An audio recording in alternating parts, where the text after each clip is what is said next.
पर अगला सवाल बंधन बैंक को लेकर के है। 214 पर इन्होंने बाय किया हुआ है, इसमें सर एवरेज कब इन्हें करना चाहिए? जी, अगर हम बंधन बैंक की बात करें तो लगातार ये स्टॉक भी अपना बुलिश मोमेंटम यहाँ पर सस्टेन करता हुआ नजर आ रहा है। और अब भी अगर देखें तो लगभग अपने 52 वीक हाई के पास ही कामकाज करता हुआ हमें देखने को मिल रहा है। नीचे में देखें तो 180 का अच्छा खासा स्ट्रॉन्ग सपोर्ट जोन है। वापिस गिरावट के चलते बाजार के ये स्टॉक अगर 180 से लेके 170 के जोन में आता है तो वहां पर एक एवरेज आउट करने की एक अपॉर्चुनिटी बनेगी।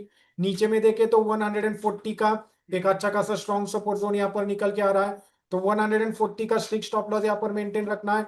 170 के पास पोजीशन को एवरेज आउट कर सकते हैं। ऊपर में पहला टारगेट लगभग 220 का रहेगा। और जैसे ये 220 के लेवल को क्रॉस करता है तो आने वाले दिनों में 240 और 250 ये दो टारगेट यहाँ पर ओपन होते हुए नजर आ रहे हैं।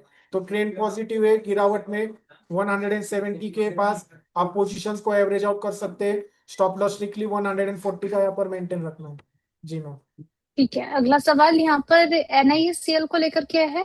207 के भाव पर सर इन्होंने खरीदा हुआ है, 181 पर चल रहा है। क्या इनको एवरेज करने की सलाह देंगे आप? जी, अगर हम NISL की बात करें तो हाल ही में इसमें पिछले 2-3 दिन में एक तरफा बुलिश मोमेंटम यहाँ पर हमें देखने मिल रहा है। नीचे हम्म। देखें तो लगभग 145 का एक अच्छा खासा स्ट्रॉन्ग सपोर्ट जोन यहाँ पर बनता हुआ हमें देखने को मिल रहा है। तो गिरावट में लगभग स्टॉक वापिस अगर 160 के जोन में मिलता है तो वहां पर आप पोजीशंस को एवरेज आउट कर सकते हो। नीचे में स्टिक स्टॉप लॉस लगभग 145 का यहाँ पर मेंटेन रखना है।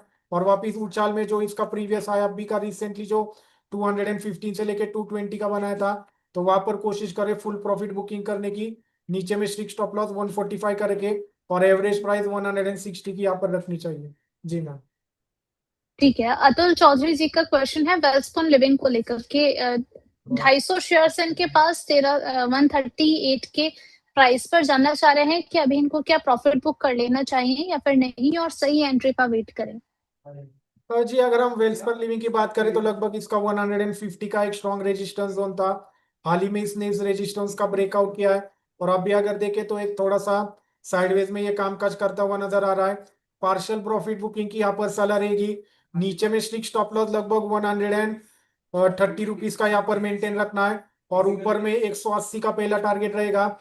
जैसे ही ये 180 के टारगेट अचीव होते तो वहां पर फुल प्रॉफिट बुकिंग की सलाह रहेगी।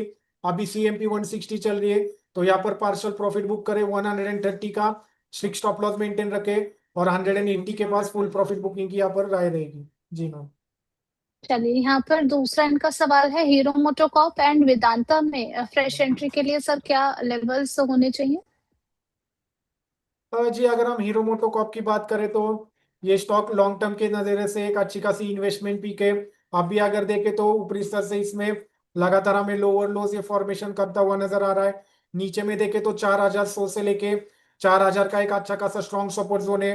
तो गिरावट में लगभग 4780 के पास ये स्टॉक अभी कामकाज, माफ कीजिए, 4815 के पास ये स्टॉक कामकाज करता हुआ नजर आ रहा है। तो गिरावट में 4500 से लेके 4400 के जोन में ये स्टॉक मिलता है तो वहां पर एक अच्छी खासी खरीदारी बनेगी। नीचे में स्ट्रिक्ट स्टॉप लॉस लगभग 4000 रुपीज का यहाँ पर मेंटेन रखना है। और ऊपर में पहला टारगेट लगभग 5200 का रहेगा जहां पर पहला रेजिस्टेंस यहाँ पर निकल के आ रहा है। तो इंतजार करें, यहाँ से 300 पॉइंट की गिरावट मिलती है तो 4500 से लेके 4400 के जोन में खरीदारी करें। स्ट्रिक्ट स्टॉप लॉस 4000 रुपीज का यहाँ पर मेंटेन रखना है। और ऊपर में पहला हम्म। टारगेट 5200 का।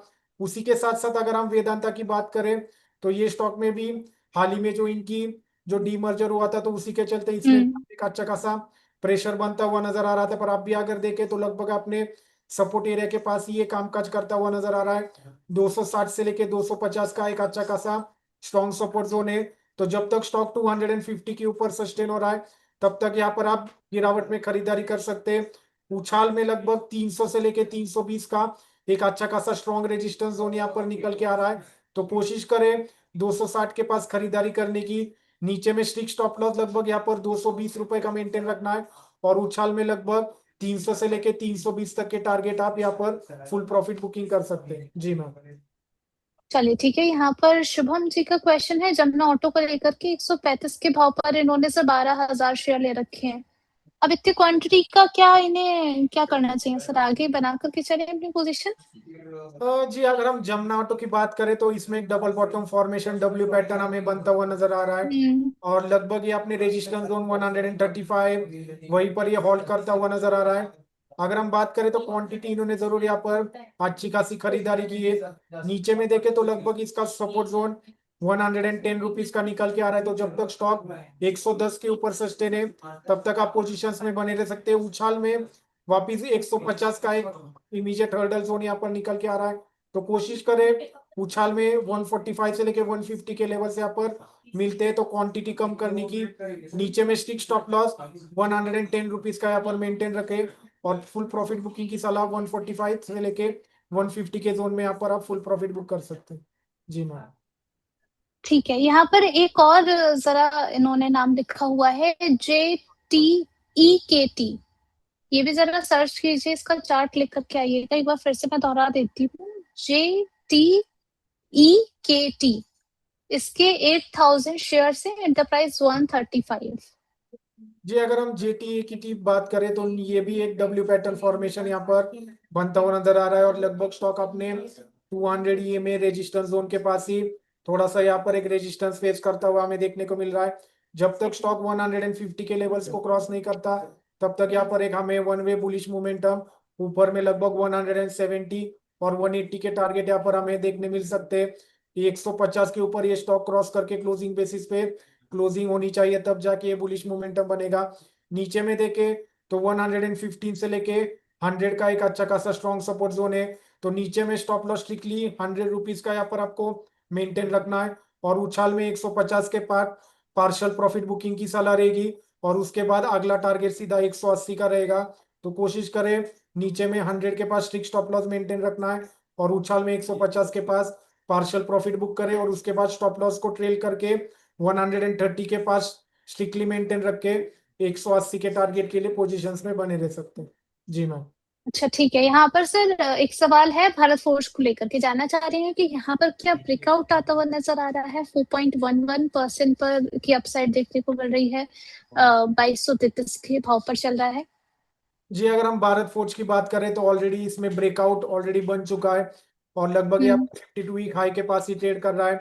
अगर ब्रेकआउट की बात करें तो 2440 से लेकर 2450 का एक जो रेजिस्टेंस जोन था उसका ब्रेकआउट करके वापिस ये अपनी रैली को कंटिन्यू यहाँ पर करता हुआ नजर आ रहा है। गिरावट में वापिस लगभग 2050 के रेंज वापिस ये पर रिटेस्ट करती है, तो यहाँ पर आप खरीदारी की अपॉर्चुनिटी ढूंढ सकते हैं। नीचे में स्ट्रिक्ट स्टॉप लॉस लगभग इसमें 1875 रुपए का मेंटेन रखना है, और ऊपर में पहला टारगेट लगभग 2300 रुपए का रहेगा। तो ट्रेंड पॉजिटिव है, इस लेवल के पास खरीदारी करना, थोड़ा सा रिस्क रिवॉर्ड मैच नहीं करना, इंतजार करें गिरावट में लगभग 2050 के लेवल मिलते हैं तो वहां पर खरीदारी करें। स्ट्रिक्ट स्टॉप लॉस 1875 का नीचे में मेंटेन रखना है, और टारगेट 2300 का आप यहाँ पर लेकर कामकाज कर सकते हैं। जी मैम।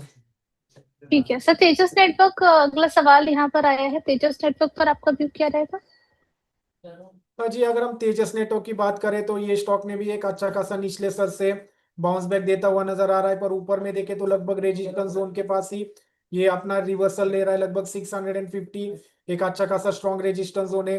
तो जब तक ये स्टॉक 650 के लेवल्स को क्रॉस नहीं करता तब तक यहाँ पर फ्रेश खरीदारी करना अवॉइड करना चाहिए। नीचे में देखे तो 430 से लेके 520 एक अच्छा खासा बाइंग जोन है यहाँ पर। तो गिरावट में वापिस स्टॉक लगभग 520 से लेके 430 ये जोन में मिलता है, तो यहाँ पर धीरे धीरे करके खरीदारी स्टार्ट कर सकते हैं। नीचे में स्ट्रिक्ट स्टॉप लॉस 380 रुपीज का मेंटेन रखना है, और ऊपर में वापस पहला टारगेट 650 का रहेगा। और जैसे ये 650 के लेवल्स क्रॉस करते हैं तो आने वाले दिनों में वापस इसमें अगले टारगेट लगभग 780 के निकल के आ रहे हैं। बस इसको इंतजार है 650 के लेवल्स का क्रॉस करने का, तो यहाँ पर फ्रेश खरीदारी करना थोड़ा सा अवॉइड करना चाहिए, गिरावट में खरीदारी सही रहेगी। जी मैम। चलिए ठीक है, अब बढ़ चलते हैं पोल क्वेश्चन की तरफ। सवाल था कि लॉन्ग टर्म इन्वेस्टमेंट के लिए आपका फेवरेट सेक्टर कौन सा है? बैंकिंग, पावर, ऑटो या फिर डिफेंस? दीपक सर आप किस तरफ जा रहे हैं? जी फिलहाल अगर मार्केट की परिस्थितियों को देखें तो बैंकिंग सेक्टर यहाँ पर हमें थोड़ा सा स्ट्रांग नजर आ रहा है। अगर हम बात करें आईसीआईसीआई बैंक, एसबीआई, ये अच्छे खासे अपने नए हाई के पास यहाँ पर कामकाज करते हुए नजर आ रहे हैं। तो अगर किसी को फ्रेश खरीदारी करनी है तो सरकारी सेक्टर में एसबीआई ये अच्छी खासी यहाँ पर अपॉर्चुनिटी रहेगी। साथ ही साथ प्राइवेट सेक्टर में कोटक बैंक, उसी के साथ साथ आईसीआईसीआई बैंक ये गिरावट में वापस मिलते हैं, तो जरूर यहाँ पर एक खरीदारी लॉन्ग टर्म के नजरिए से आप लेकर कामकाज कर सकते हैं।